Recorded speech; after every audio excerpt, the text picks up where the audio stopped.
General Abdi Qeydid oo ka tirsan sanatarada aqalka sare ayaa ku dhawaaqay dagaal ka dhan ah Xasan Sheekh Maxamuud oo sharci darro ku jooga Villa Soomaaliya. Wuxuuna sheegay in uu ciidan awood badan ku haysto Gaalkacyo iyo Muqdisho. General Abdi Qeydid oo ka degay magaalada Gaalkacyo ee xarunta gobolka Mudug ayaa kulan gaar ah la yeeshay odayaasha dhaqanka. Isla markaasina waxa uu kala hadlayay xaaladda guud ee deegaanada iyo degmooyinka Galmudug.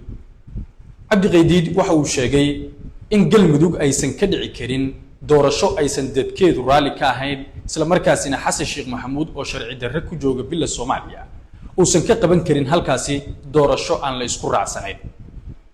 Waxa uu soo qaatay duulaankii iyo dagaalkii Xasan Sheekh Maxamuud uu ku qaaday deegaanada Koonfur Galbeed isaga oo yiri Xasan Sheekh Maxamuud waxa uu dagaal iyo duulaan ku qaaday deegaanada Koonfur Galbeed waxa ciidamada halkaasi duulaanka ku qaaday hogaaminayay saraakiil aan u dhalan deegaanadaasi isla markaasina leynayay dadka halkaasi ku nool isagoo sheegay in ciidamadaasi ilaa iyo haatan ay wadaan leynta iyo beegsiga dadka reer Koonfur Galbeed.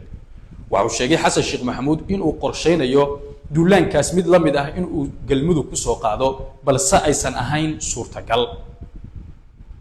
General Abdi Qeydid oo si wata hadalkiisa ayaa yiri Xasan Sheekh Maxamuud waa inoo 4 Juun iyo banaanbaxa weyn ee ay qorsheynayaan mucaaradku. Waxa uu soo qaaday ciidamadii mucaaradka kol hore markii ay qorsheynayeen banaanbaxa ka dhacaya magaalada Muqdisho la duldhigay gurigiisa halkaasi oo ay ka shirayeen mucaarad ka soo jeeda beesha Habargedir.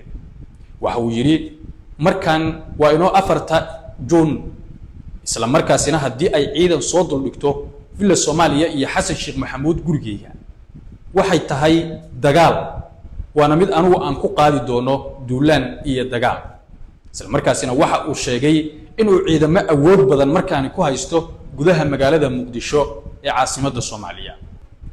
Dhanka kale xubno ka soo jeeda deegaanada Galmudug oo iskugu jira ra'iisul wasaarayaal hore iyo madaxweynayaal hore ayaa ka hor yimid doorashada Xasan Sheekh Maxamuud uu rabo inuu ka qabto deegaanada Galmudug isla markaasina qayb ka ah qorshaha doorashadaasi looga hortagayo diyaariyayna ciidamo aad u fara badan.